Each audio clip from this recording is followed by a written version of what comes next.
Cuban society is the most closely monitored in the hemisphere and among the most closely monitored in the world. So this is a place where everything that happens, particularly if it's Americans affiliated with the U.S. government, is very closely watched and very closely monitored. And so the idea that in a place like that, Americans could be severely injured and the Cuban government not know who did it is absurd.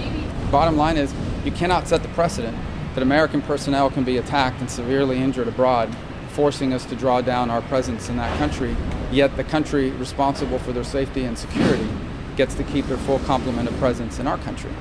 This is a well-established rule of international diplomacy, that reciprocity is critical. And it was already out of balance to begin with. This is not something you could do by going to the local Radio Shack and buying the appropriate equipment. So this is clearly done by someone with capability and someone with operational space to do it. But again, beyond that, we won't go other than to say, I reiterate the point I've always made, Cuba is a closely monitored society. Literally, nothing an American does in Cuba. If you're a United States government employee in Havana, the Cuban government knows when you came, when you left, and where you are at every single moment.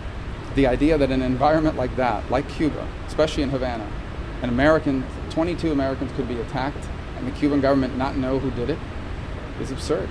Look, I don't think anybody doubts the fact that the Cuban government,